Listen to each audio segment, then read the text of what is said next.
नमस्कार दोस्तों, स्वागत है आपका। आज का टॉपिक है प्राचीन भारत का इतिहास, जो आपका किरण पब्लिकेशन की book SSC GK GS practice set से है, प्रीवियस ईयर क्वेश्चन पेपर से, जो बहुत ही अच्छी बुक है। इसी बुक से आपको रोज़ जीके जीएस का एक वीडियो मिलेगा जो एसएससी से रिलेटेड रहेगा। अगर आप एसएससी का तैयारी कर रहे हैं या तैयारी करना चाहते हैं तो फिर इस चैनल को आप सब्सक्राइब कर लीजिए। रोज़ आपको एक वीडियो जीके का मिलेगा, ठीक है। साथ ही इंग्लिश प्रैक्टिस सेट भी मैं आपको कराऊंगा, और इस चैनल पर आपको ट्रांसलेशन का भी वीडियो मिलेगा, मैथ का भी वीडियो मिलेगा। तो चलिए स्टार्ट करते हैं और देखते हैं। सबसे पहले क्या है वो देखिए, ये रेलवे के लिए भी बहुत ही इंपॉर्टेंट है, याद रखिएगा, रेलवे ग्रुप डी के लिए भी। सबसे पहले प्रश्न है कि पुरालेख विद्या का अभिप्राय क्या है। पुरालेख विद्या का अभिप्राय, ऑप्शन आपका सिक्कों का अध्ययन, शिलालेखों का अध्ययन, महाकाव्यों का अध्ययन या भूगोल का अध्ययन। तो देखिए, पुरालेख विद्या का अभिप्राय है आपका शिलालेखों का अध्ययन, ठीक है, शिलालेखों का अध्ययन, याद रखिएगा।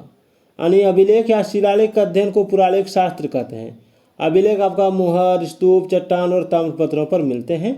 ये मंदिर की दीवारों और ईंटों पर, मूर्तियों पर उत्कीर्ण होते हैं, यानी उस पर लिखा हुआ रहता है। चलिए आप देख सकते हैं सवाल जो है, एसएससी सीपीओ सब इंस्पेक्टर परीक्षा, एसएससी सीजीएल टायर सीबी परीक्षा, ठीक है, 28/8/2016 7/9/2003 में पूछा गया। आप देखिए यहाँ की 7/9/2003 के बाद डायरेक्ट किस में पूछा गया, 28/8/2016 में पूछा गया, ठीक है। तो 10-12 साल का गैप भी रहता है, लेकिन प्रश्न जरूर आता है। उसके बाद सिंधु घाटी सभ्यता की मुख्य विशेषता क्या है। सिंधु घाटी सभ्यता की मुख्य विशेषता, देखिए बड़ा ही इंपॉर्टेंट सवाल है। सिंधु घाटी सभ्यता की मुख्य विशेषता क्या है, ठीक है। जैसे प्रकृति के बलों की पूजा, व्यवस्थित शहरी जीवन, पशुचारण, खेती, जाति समाज, ये सारे आपका सिंधु घाटी सभ्यता की विशेषता है या नहीं है, ये आपको बताना है, ठीक है। तो देखिए इसका राइट आंसर होगा आपका व्यवस्थित शहरी जीवन, ठीक है। हड़प्पा संस्कृति की विशेषता, इसकी नगर योजना प्रणाली, यानी हड़प्पा या सिंधु सभ्यता। हड़प्पा और मोहनजोदड़ो दोनों नगरों के अपने अपने दुर्ग थे, जहाँ शासक वर्ग का परिवार रहता था। प्रत्येक नगर में दुर्ग के बाहर एक उसमें निम्न स्तर का शहर था, जहाँ ईंटों के मकान में सामान्य लोग रहते थे, ठीक है। अब है देवी माता की पूजा संबंधित थी, किससे संबंधित थी देवी माता की पूजा। तो देखिए देवी माता की पूजा संबंधित किससे थी। तो देखिए देवी माता की पूजा जो संबंधित थी, ये पूजा आपका संबंधित किससे थी। आपका ऑप्शन है आर्य सभ्यता के साथ, भूमध्य सागरीय सभ्यता के साथ, सिंधु घाटी सभ्यता के साथ, या उत्तर वैदिक सभ्यता के साथ, किसके साथ है। तो देवी माता की पूजा संबंधित थी आपका ऑप्शन 3, सिंधु घाटी सभ्यता के साथ, ठीक है। देवी माता की पूजा सिंधु घाटी सभ्यता से संबंधित थी। मोहनजोदड़ो से स्त्री की मूर्ति मिली है जिसे देवी कहा गया है, और हड़प्पा साहिब मुद्रा पर ऊपर की ओर पैर तथा नीचे की ओर सिर किए हुए उस पर एक नारी का चित्र है। चित्र में पैर फैले हुए हैं तथा गर्भ से एक पौधा निकल रहा है, याद रखिएगा। चलिए, मोहनजोदड़ो में सबसे बड़ा भवन कौन सा है।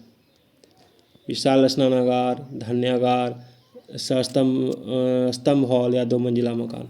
तो देखिए मोहनजोदड़ो में सबसे बड़ा जो इमारत है या सबसे बड़ा जो भवन है वो है आपका विशाल स्नानागार, ठीक है, जिसकी लंबाई है आपका 45.71 मीटर और चौड़ाई 15.23 मीटर। जिसकी बहुत सारे परीक्षा में सवाल पूछा गया है। अगला है निम्नलिखित विद्वानों में से हड़प्पा सभ्यता का, कहाँ चला गया, निम्नलिखित विद्वानों में से हड़प्पा सभ्यता का सर्वप्रथम खोजकर्ता कौन था। Sir John Marshall, R D. Banerji, A Cunningham, या दयाराम साहनी, कौन होगा। तो देखिए इसका राइट आंसर हो जाएगा आपका ऑप्शन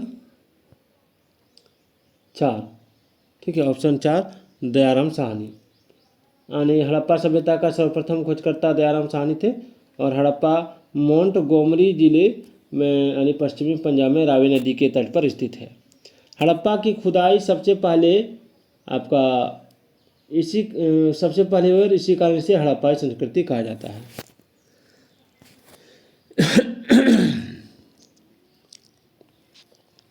चलिए, बहुत ही इम्पोर्टेंट सवाल लेकर आया हूँ मैं, जो आपकी परीक्षा के लिए बहुत ही इम्पोर्टेंट होने जा रही है। अगला सवाल है कि किस स्थान पर हड़प्पन समय के रथ की एक प्रतिमा प्राप्त हुई थी। लोथल में, बनावली में, या देमाबाद में, या कालीबंगा में। तो देखिए इसका राइट आंसर हो जाएगा आपका ऑप्शन 3 देमाबाद में, ठीक है, देमाबाद में। यानी महाराष्ट्र के अहमदनगर जिले के देवाबाद में हड़प्पा संस्कृति के समय की रथ की मूर्ति प्राप्त हुई है। यह रथ 45 सेंटीमीटर लंबा और 16 सेंटीमीटर चौड़ा है, जिसमें 2 बैल जुते हुए हैं, जिससे 16 सेंटीमीटर की ऊंचाई पर खड़े एक पुरुष द्वारा खींचा जा रहा है। चलिए अगला सवाल देखिए, किस जिले में मोहनजोदड़ो स्थित है? तो लरकाना हो गया, मोंटगोमरी हो गया, सिंध हो गया या उधमपुर।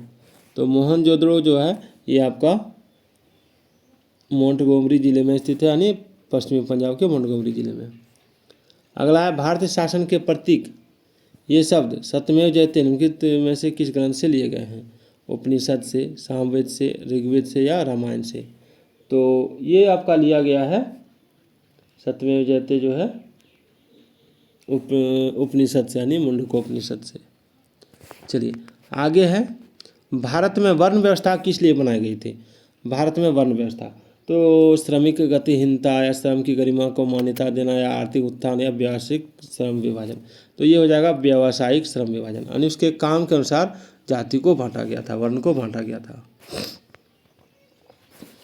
भारतीय संगीत का उद्गम किसमें खोजा जा सकता था? ऋग्वेद की संहिता में, यजुर्वेद की संहिता में, सामवेद की संहिता में या अथर्ववेद की संहिता में, किसमें? तो देखिए बड़ा इंपॉर्टेंट सवाल है, ये हो जाएगा आपका ऑप्शन 3 सामवेद की संहिता में। चलिए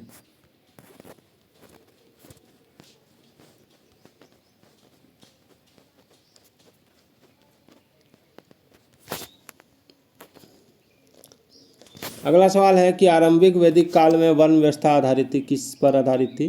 तो शिक्षा पर, जन्म पर, व्यवसाय पर या प्रतिभा पर। तो ये हो जाएगा आपका व्यवसाय पर, ठीक है। अगला है निम्नलिखित में से ऋग्वेद काल के दौरान किसकी जानकारी नहीं थी? तो संयुक्त परिवार प्रणाली, कृषि की या वर्ण व्यवस्था की या विवाह प्रथा की। तो देखिए ऋग्वेदिक काल में जो है, ठीक है, ऋग्वेदिक काल में वर्ण व्यवस्था यानी जाति की कोई जानकारी नहीं थी। अगला निम्नलिखित में से कौन सा अन्न मनुष्य द्वारा सबसे पहले प्रयोग होने वालों में से था? राई, गेहूँ, जौ या जई यानी ओट। तो देखिए सबसे पहले जो अन्न मनुष्य द्वारा प्रयोग किया गया था वो किया गया था आपका ऑप्शन 3 जौ यानी जौ। यज्ञ सूत्र निम्न में से किस वेद में है? सामवेद में, ऋग्वेद में, यजुर्वेद में या अथर्ववेद में। तो देखिए यज्ञ सूत्र जो है ये आपका है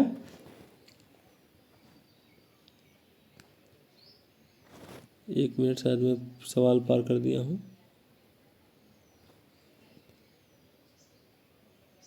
नहीं, ठीक है। यज्ञ सूत्र जो है निम्नलिखित में से किस वेद में है? तो सामवेद, ऋग्वेद, यजुर्वेद या अथर्ववेद। तो इसका राइट आंसर हो जाएगा आपका ऑप्शन 3 यजुर्वेद में, ठीक है, यजुर्वेद में। चलिए आगे बढ़ते हैं। जुरासिक काल का माना गया पूरी तरह तैयार वृक्ष फसल कहाँ पाया गया? पिथौरागढ़ में, छत्तीसगढ़ में, रामगढ़ में या बहादुरगढ़ में। तो देखिए इसका राइट आंसर हो जाएगा आपका ऑप्शन 2 छत्तीसगढ़ में। सिंधु घाटी सभ्यता की लिपि कौन सी है?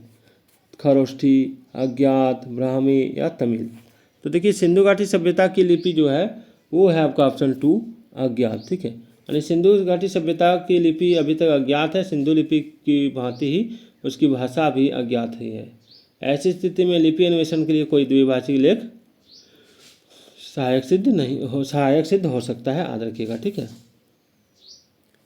चलिए निम्नलिखित में से कौन सी जनजातीय सभा सामान्य रूप से जनजातीय सरदार, ठीक है, जनजातीय सरदार यानी मुखिया के चुनाव में शामिल होती थी? तो आपका ऑप्शन है समिति, सभा, गण या विदत। तो इसका राइट आंसर होगा ऑप्शन 1 समिति, ठीक है। चलिए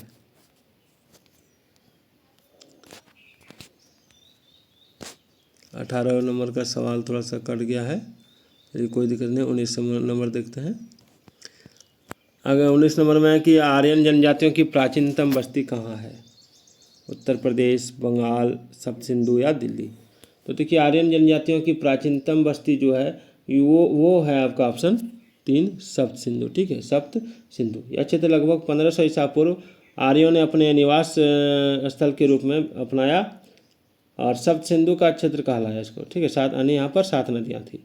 इस क्षेत्र को ब्रह्मावर्त भी कहा जाता है और बाद में आर्य उत्तर वैदिक काल 1000 ईसा पूर्व से 600 ईसा पूर्व के दौरान सिंधु गंगा के मैदानी क्षेत्रों की ओर निवास के लिए अग्रसर हुए और इस क्षेत्र को आर्यावर्त के नाम से जाना जाता है।